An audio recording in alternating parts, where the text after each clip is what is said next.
आप देख रहे हैं रोशन पाकिस्तान न्यूज। और आप लोगों का मैं फिर से एक दफ़ा शुक्रिया अदा करता हूँ कि आप हमेशा हर महाज पे साथ खड़े होते हैं और सच पाकिस्तानियों तक पहुँचाते हैं। मैं अल्लाह ताला का शुक्र अदा करता हूँ, माँ बाप की दुआ से, परवरदिगार का करम है कि आज एक दफ़ा फिर शहबाज शरीफ साहब को शिकस्त हुई है।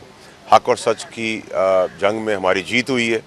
और जो तमाशा इन्होंने किया कराची के इलेक्शंस के अंदर, पहले हारने के बाद फिर रोना शुरू कर दिया, फिर रोने के बाद कोर्टों में आ गए।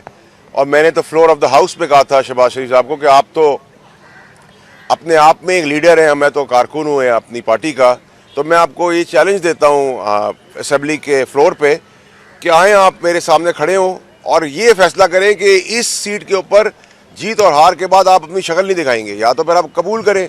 अगर मेरे खिलाफ आया फैसला तो मैं उसको कबूल करूँगा, लेकिन वो उससे भाग गए। हमेशा की तरह उनका हमारा काम ही है उनको भगाना, और वो भागते रहेंगे सारे। जो डिसमिसल की अपील दरख्वास्त थी, कोर्ट ने अप्रूव की है और मैं कोर्ट का शुक्रगुजार हूँ। और हमेशा की तरह हम सब का ट्रस्ट है हमारी कोर्ट्स के ऊपर।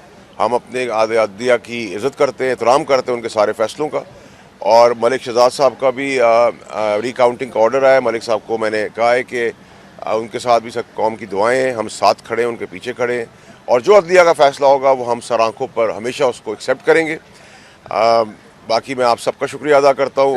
मैं ये बताना चाहता हूँ कि बहुत खुशी इस चीज़ की है कि अल्लाह ताला ने रहम किया और इस आदमी को, इस बेईमान चोर को, जिसने सारी ज़िंदगी चोरी की, पैसे के बल के ऊपर तबाह किया मुल्क को, कर्ज़ों के अंधेरों में धकेल दिया हम सबको।